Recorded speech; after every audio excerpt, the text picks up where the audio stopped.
继续来看网络顶一个叫做王菲的串流平台来播送着这位摄理教的教主郑明析的纪录片。这个议题是咧网络顶来发酵。网络的明星阿弟嘛发文章来澄清，讲伊过去就捌误入这个摄理教。即摆佫有一个男律师来发文章，讲家己信教信这个教信3年咯，听到纪录片内底讲性侵的录音档。 确定真正就是郑明析老师的声，互伊是真崩溃，就是规个心拢崩盘咯。咱的记者是地到摄理教会伫个新北市登记的地址，附近的乡亲讲，这段时间这教会也是拢有正常来聚会。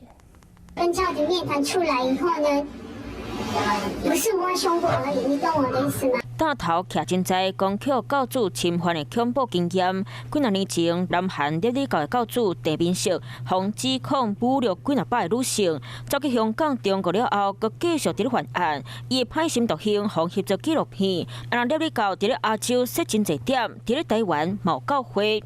YouTuber 阿弟红传出是摄理教信徒，伊嘛经发声明驳回。毋过，有一个涉事生看到阿弟牵涉着风波，嘛伫咧网络顶铺文，讲家己加入摄理教教会已经3年，本正嘛无伫咧关心相关新闻，为了将好现点来看。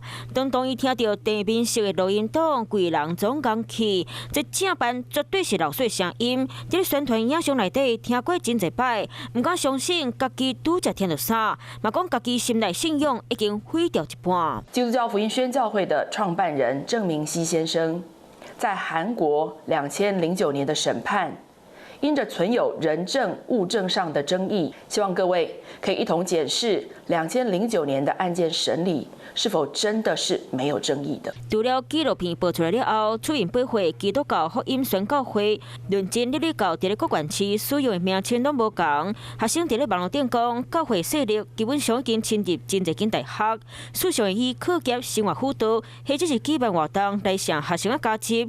若实际来到教会登记住址，参天大楼路口戒备森严。附近的民众嘛讲，这段时间也搁有咧办活动。这礼拜他们会聚会的，因为他们怕有不熟悉的人或怎样会有点就是增加困难。